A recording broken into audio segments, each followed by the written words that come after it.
Eu já vou trazer polêmica aqui, produção. Daqui a pouquinho a gente fala sobre esse telefonema entre Boris Johnson e Jair Bolsonaro, mas eu vou ler aqui a fala, inclusive, do vice-chanceler russo, dizendo o seguinte: cabe a cada país tomar posições, mas, para nós, os brasileiros entenderam os objetivos de nossa operação e as razões pelas quais fazemos isso, essas invasões todas que estão ocorrendo no território ucraniano. Essa é a percepção, Piperno?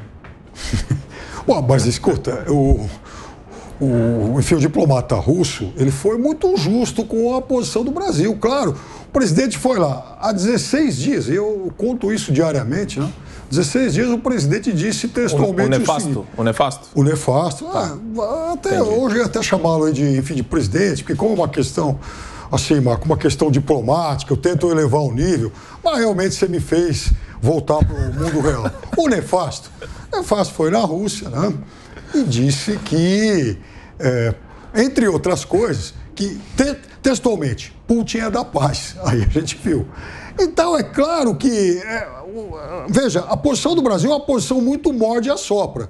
O Itamaraty, enfim, a diplomacia brasileira na ONU vai lá e vota pela condenação da Rússia. Também é uma coisa que não vai a lugar nenhum, mas ok, do ponto de vista formal, diplomático, ele cumpriu aí o que os aliados ocidentais esperavam aí da posição do Brasil. Aí o presidente do Brasil vai e diz que o Brasil é um país neutro, que o Brasil, que Putin tem lá, a gente tem que entender as posições do Putin. Então, é claro que essa ambiguidade, ela também vai ter um preço. Quer dizer, tem muita gente que está olhando com muita desconfiança a posição do Brasil. E não vamos achar que esse negócio vai se encerrar na semana que vem.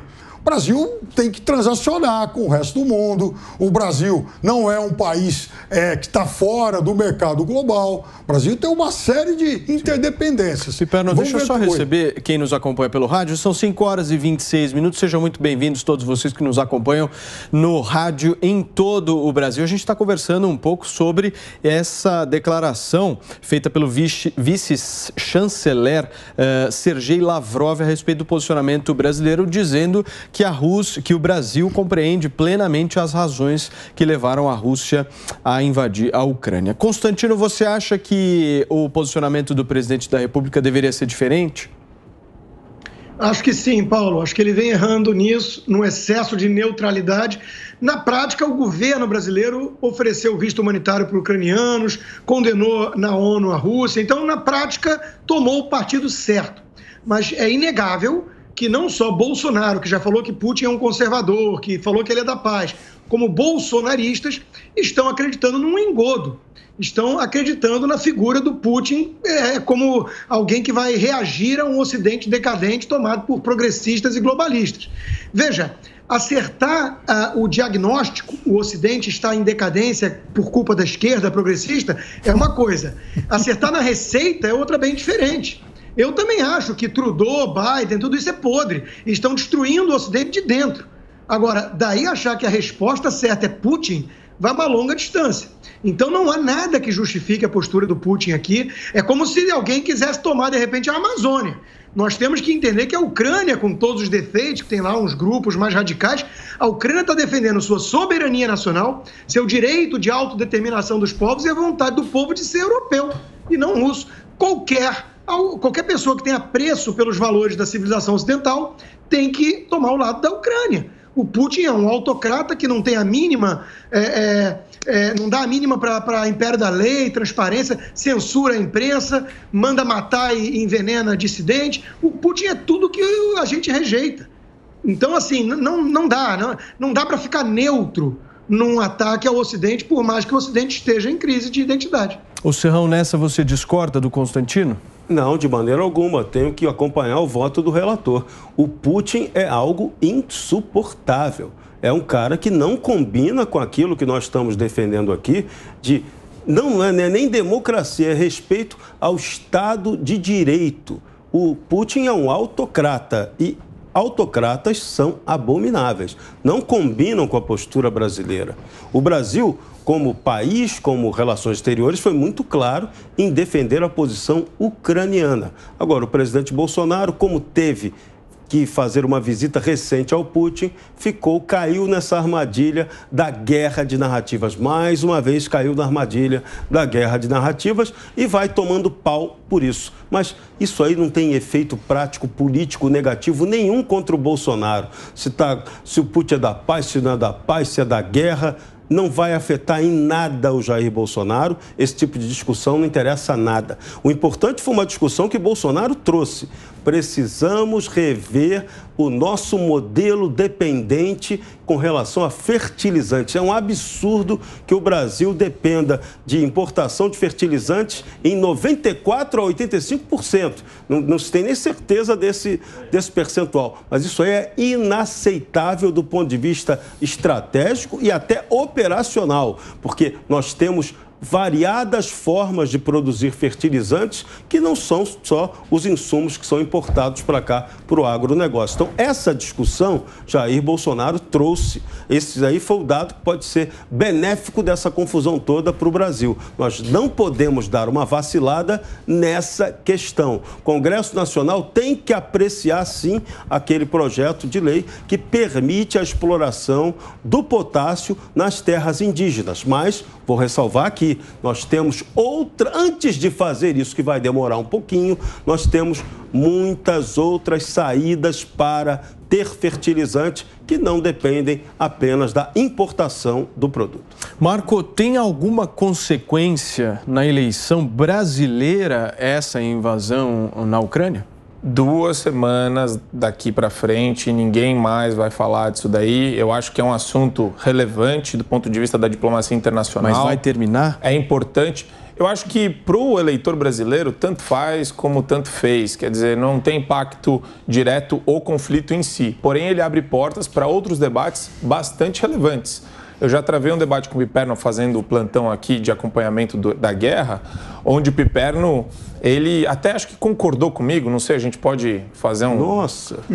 Pode rever o vídeo depois, onde eu falo sobre a importância de permitir a exploração econômica das terras indígenas. Isso é um entrave no Brasil gigantesco, tem documentário do Brasil Paralelo sobre isso, onde várias etnias prestam seus depoimentos falando sobre a necessidade de linha de financiamento, linha de crédito para fazer a safra, para fazer a exploração para comprar sementes, para uma série de questões relacionadas à agropecuária e os entraves que eles têm. Uma etnia deu uma declaração falando que ficou 20 anos fazendo acordo, termo de ajustamento de conduta junto ao Ministério Público Federal para conseguir desenvolver uma atividade econômica na região. E você vê a diferença dessa tribo, dessa etnia para as demais, todos querem a mesma coisa. Eu acho um atraso de pensamento você querer relegar o índio à ideia de um selvagem, silvícola, uma pessoa que tem que ficar presa no ambiente cultural imposto por você, intelectual de esquerda, terceiro, que olha para o índio como se fosse a vitrine de zoológico. É um absurdo isso daí. Isso daí é ridículo. O índio, ele quer ter uma qualidade de vida tão boa quanto a de qualquer outra pessoa. E ele deve ter a prerrogativa de explorar essa qualidade de vida. O Piperno está rindo aqui do lado porque ele sabe que é verdade. É coisa que aparece na revista Piauí e em vários outros meios de comunicação. Aqueles intelectuais sofisticados, né? Esquerda caviar, que chega no final do dia e, tomando um vinho muito caro, vira e fala: não, porque é um absurdo como as pessoas querem relegar o índio, exploração do índio, querem fazer algum tipo de exploração com relação a isso. E não tem nada disso. Isso daí é princípio da própria autodeterminação dos povos indígenas nesse aspecto. Então, eu acho que abre uma porta para um debate muito produtivo que deve acontecer no Congresso Nacional ainda esse ano.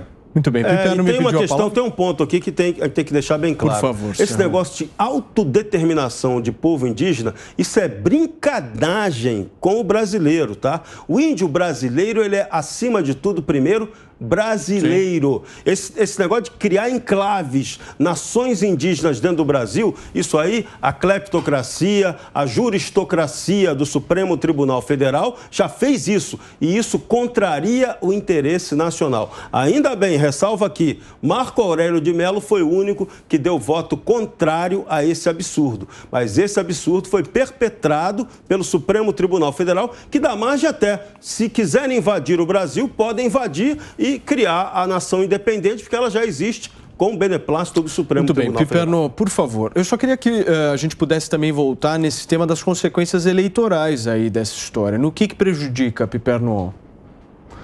Bom, ou não, né? Não, ou eu acho que não, depois eu até falo sobre os índios. Aliás, um outro preconceito do mar, quer dizer, a esquerda vai lá, aí no final da tarde abre um vinho e tal. Como se o vinho também fosse. Como também se o vinho fosse exclusividade da direita e a esquerda se torna uma intrusa quando toma uma garrafa de vinho. É um negócio não é isso, você entendeu a figura de linguagem, né? Aí, voltando. Não é possível que você não entenda a figura de linguagem. Aí a gente fala desse negócio, depois que você levantou um tema importante. Mas, Paulo, eu acho o seguinte, a bola está de novo pingando na frente do presidente Bolsonaro. E olha, como ele é muito inábil em algumas coisas, ele não está aproveitando isso.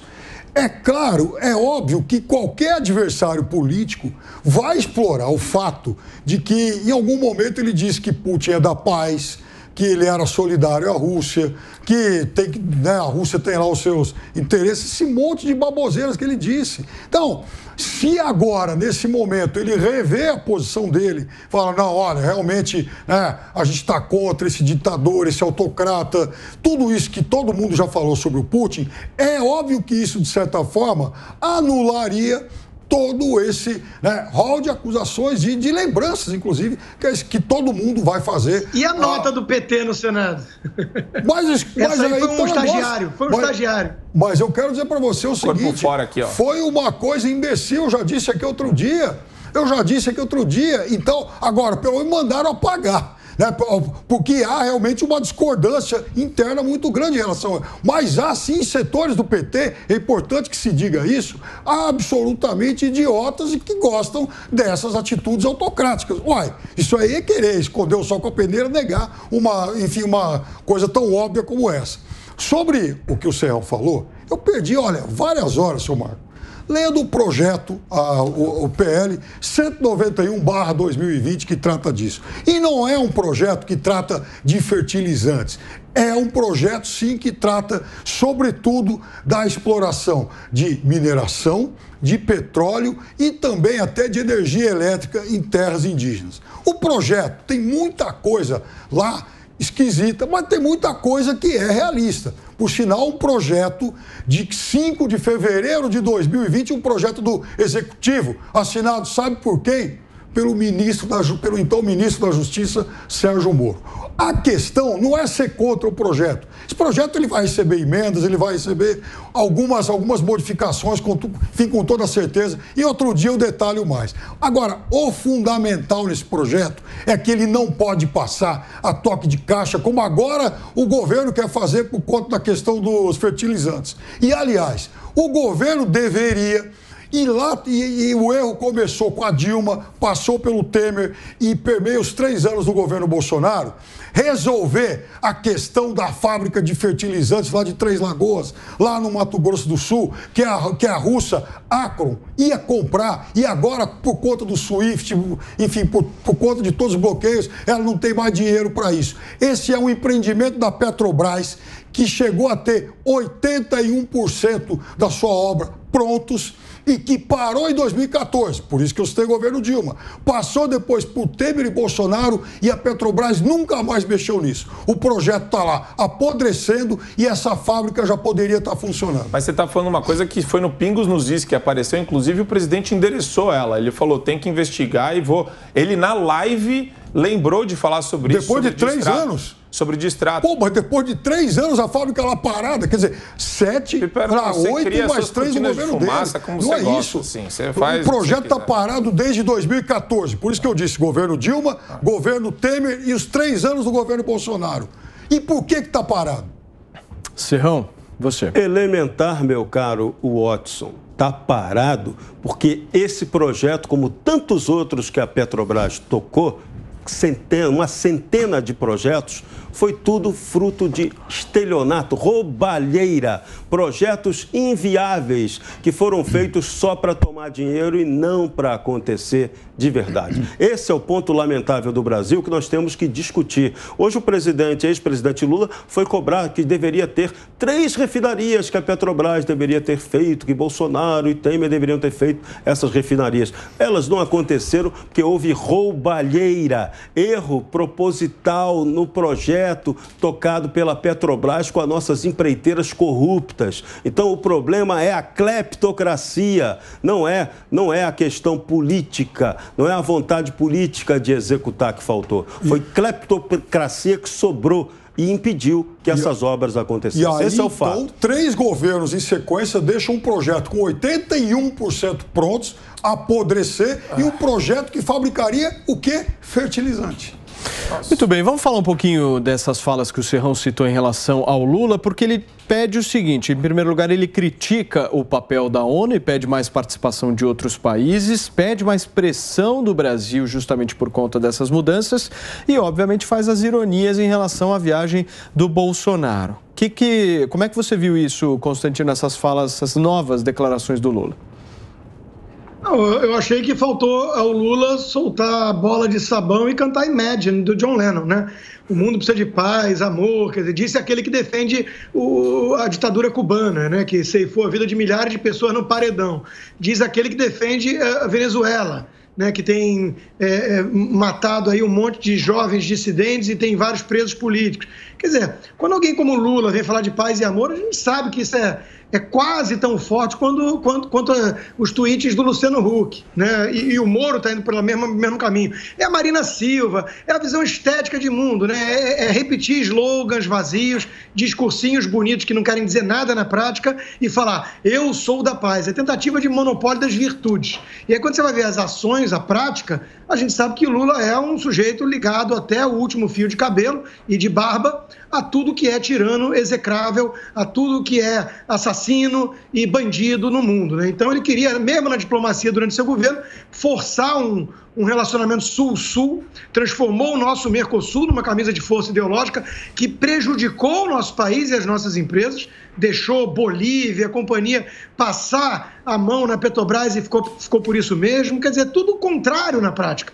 Então, quem ainda acredita nos discursos de Luiz Inácio Lula da Silva não dá nem para dizer que é um trouxa, porque é sujeira com as trouxas.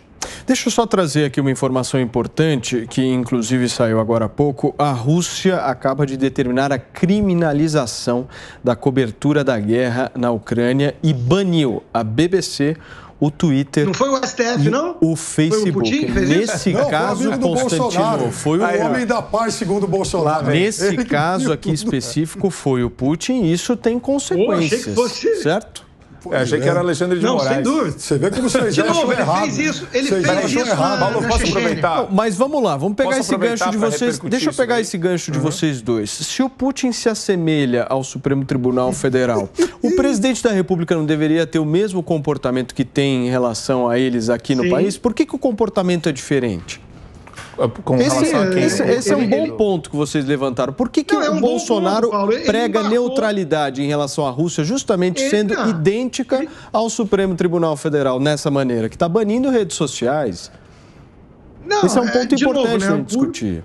Mas Putin não é exemplo para nada, né? Não é exemplo para nada. O problema é que o inimigo do Putin é um ocidente globalista que a turma bolsonarista condena com toda razão. Só que eu acho que erraram na mão em relação a isso, seja por pragmatismo, por neutralidade, que é a marca brasileira na diplomacia, seja por interesses comerciais, nada justifica. O Putin não merece elogios, né?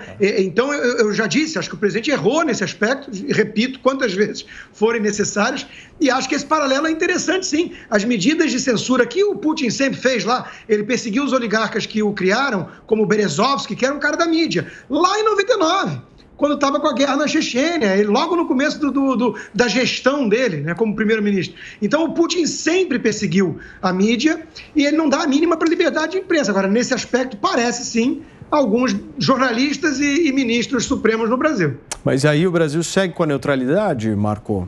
De novo, eu acho que essa pergunta, o Constantino já exauriu a resposta dela, porque a ênfase, eu não acho que deveria ser para a questão da neutralidade, uma vez que o Brasil tenha adotado o lado da Ucrânia com relação aos atos do governo federal, a União mandando aviões da nossa Força Aérea brasileira para resgatar os brasileiros que estão fugindo da zona de conflito, sabe? A gente está lidando com uma situação que estão pedindo, do ponto de vista de nuance, mais ênfase para as declarações do presidente.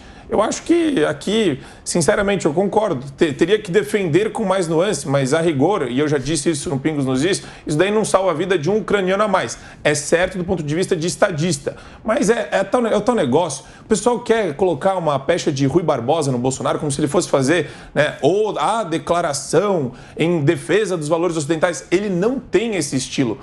Ele é freestyle, ele tem outro estilo. O estilo dele é parecer o mais popular possível, que tá no DNA dele isso daí, e ele não vai fazer um discurso elucubrado para defender valores e interesses ocidentais. Ele podia ter utilizado, Paulo, durante a pandemia, um discurso ainda mais eloquente e melhor com relação à defesa das liberdades dos brasileiros que tiveram seus negócios fechados por lockdown por governadores e prefeitos. E ele fez do jeito dele. Dava para você explorar tanto a ideia de liberdade do brasileiro nesse aspecto, e o Bolsonaro fez mais do jeito dele. E aí eu tenho duas perguntas para fazer para o Piperno, aproveitando primeiro, então. o ensino, já que o programa permite isso daí. Elas fazem sentido, tá? Pode parecer que não. Vamos lá, Marco. Primeira pergunta. Para respondê-las. Lula ladrão, sim ou não? Bom, outra vez eu tenho que responder isso. Vai, porque não foi pro ar. Claro que não. Claro que não. Bolsonaro ditador? Claro que sim. Então pronto, esse é o nível do Piperno. Ele falou que eu menti porque ele não defende a autocracia. Na cabeça dele, o Brasil é uma autocracia porque o Bolsonaro é ditador. Eu não disse isso. Eu não preciso falar mais nada. Eu não disse isso. Ele acabou de falar Bolsonaro ditador. Palavras mentirosas na minha boca. Não tem ele tem sim, um DNA de ditador. Ele não consegue. Aliás, como eu já expliquei muitas vezes aqui, ele não consegue impor a ditadura dele porque há instituições que o impedem disso. Exato. Agora, ele tem isso. Ele foi amigo de torturadores, da turma do AI-5. Ele vai para o exterior, ele é amigo do Putin, chama lá o assassino Mohammed bin Salman de irmão, vai lá na Hungria, chama o Orbán de irmão. Essa é a turma dele. Ele não vai visitar nenhum democrata e falar, meu brother, ô Biden, eu não sei o que não. Não vai. Mas lá nessa turma dos autocratas, você acha que não aí ele segura bem. E tem mais uma coisa. Dos seus amigos de esquerda. E tem mais Que meus amigos de esquerda que são ditadores? Tem quantos aqui na América Latina que você não critica com essa ênfase toda? Primeira coisa, já critiquei 1 milhão de vezes aqui, então vou agora criticar todos para que você tenha isso no teu córtex cerebral. Isso. Ortega é um ditador, lá em Cuba é uma velha ditadura, a Venezuela é uma porcaria de uma ditadura. Então, e se você me ajudar a lembrar de mais um... Não, esse não. Mas aí que está o negócio. Olha, fez eleição agora, né? Inclusive, há pouco tempo atrás, o grupo do Evo Morales tinha sido despejado do poder. Mas o fato é que esses três aí, ditaduras, como El Salvador, a direita está se tornando uma ditadura. Quer dizer, não nego, não tenho problema nenhum em nominar ditaduras. Muito bem, nós estamos ao vivo aqui na Jovem Pan News e são 5h47. Serrão, você havia me pedido a palavra, por favor. Sim, queria chamar o VAR aqui para alguns pontos assim muito importantes. O PT vai ter extrema dificuldade em criticar o camarada Putin quando ele faz aí a criminalização da imprensa. É o PT, é o Lula quem está defendendo regulação da mídia no Brasil. Isso é forma de censura, é uma forma de criminalizar a liberdade de expressão, tal qual a juristocracia tem feito muito bem no Brasil. E tem um outro aspecto, não dá para aceitar, eu não vou chamar o Lula de ladrão, mas o Lula defende ladrão. Vários vídeos, quando ele vem defender que o garoto que rouba o celular não seja punido, ele está concordando com a quadrilha que rouba aí o Pix, são jovens que estão atuando. Então, o Lula está fazendo a apologia da ladruagem. Então, não sei se é ladrão quem faz esse tipo de apologia, mas isso tem que ser duramente combatido, porque é antidemocrático, é um desrespeito, é um atentado ao Estado de Direito fazer isso. Mas o Lula não faz só apologia ao roubo, ele é ladrão. As provas são contundentes. Não tem prova. Cadê? Não. Quais? Não tem, ninguém viu nada. Ele foi descondenado, mas não foi inocentado. Essa é a questão. A Suprema Corte do Brasil considerou que aquelas provas não eram legítimas e que o juiz que o julgou era suspeito. Operação Lava Lula. A Suprema Corte do Brasil lavou o Lula. É isso aí.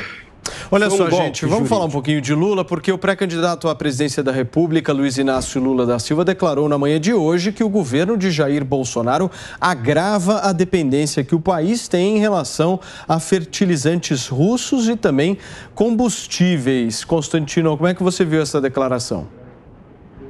De novo, né? O Lula não diz coisa com coisa, é só um discurso embalado para consumo de idiota e maluco, né? Quem é que leva a sério a análise política, econômica do Lula? Quer dizer, um cara que já confessou que quer censurar a imprensa e redes sociais, que ele usa eufemismos, né? É um cara que diz que tem que ignorar o teto fiscal, é um cara que diz para tomar cuidado com privatizações, que eles vão rever tudo isso. Quer dizer, o cara, não é que ele exala cheiro de naftalina, é o atraso em pessoa, além de ladrão, né? Então, de novo, Paulo, eu vou cumprir uma missão, se uma missão apenas, daqui até a eleição. Lembrar sempre nos meus espaços que não podemos normalizar a candidatura do ladrão do Lula.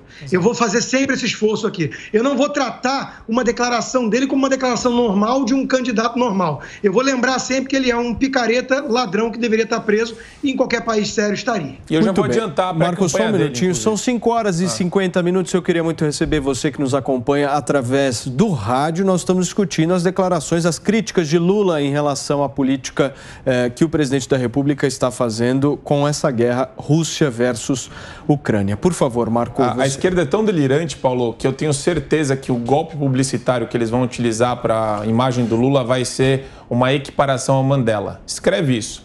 Vai ter campanha, porque ele vai usar, sim, o tempo dele de prisão, ele vai falar, ele vai explorar esse assunto e ele vai querer sair como mártir, como algum tipo de preso político e vai colocar a imagem do Mandela do lado dele. Esse vai ser... E o Piperno, eu tenho certeza absoluta. E o Piperno vai aplaudir isso daí.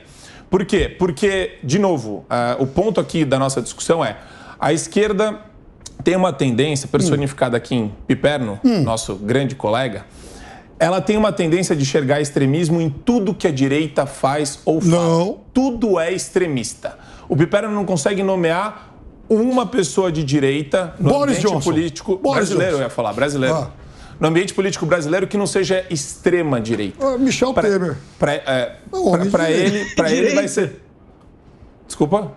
Michel Temer. Temer é de direita? Ele é da moderado de direita.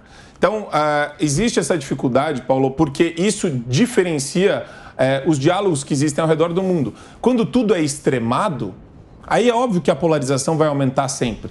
E tudo vai ser taxado. Por exemplo, eu fiz aqui uma figura. Eu fiz uma figura de linguagem do intelectual de esquerda, Caviar, que bebe o vinho e fala sobre silvícolas e fala sobre terras indígenas. O Piperno, ele não consegue, ele é um cara que entende várias línguas, tem uma formação intelectual robusta e ele não consegue entender a figura de linguagem que eu estou utilizando aqui. Então, existe sim um problema de filtro pelo viés ideológico. Infelizmente, existe uma dificuldade da esquerda em tentar compreender que a direita não é extremada. A direita, ela quer o melhor para o país. Sim, existe uma direita muito boa e franca no Brasil que quer o melhor para o país. Existe uma direita muito boa e franca no Brasil. Em todos os países do mundo isso é fato, é verdade. Eu admiro. Aliás, eu vivo citando gente importante da direita.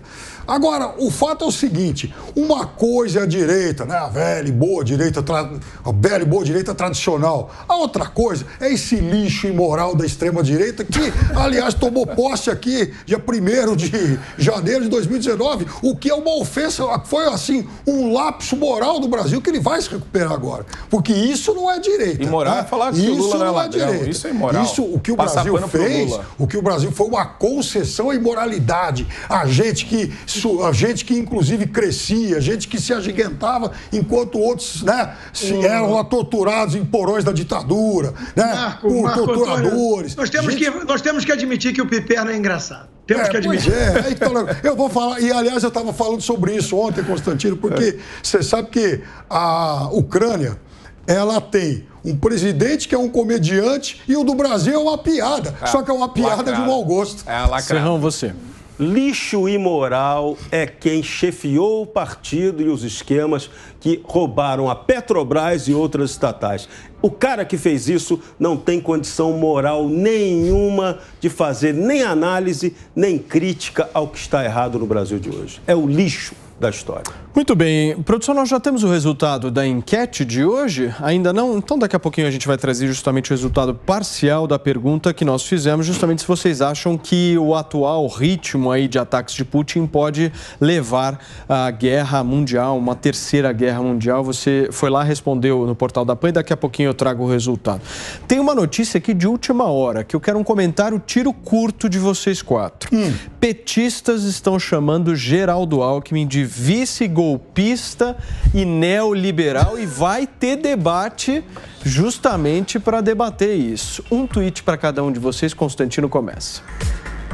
O Geraldo Alckmin se mostrou um tucano oportunista que cai sempre no colo de petista safado. Serrão. Otário será Geraldo Alckmin se entrar nessa furada de aliança com o PT. Piperno. Nunca houve consenso no PT sobre nada. E isso não me surpreende. Marco. Nessa briga eu torço pela briga.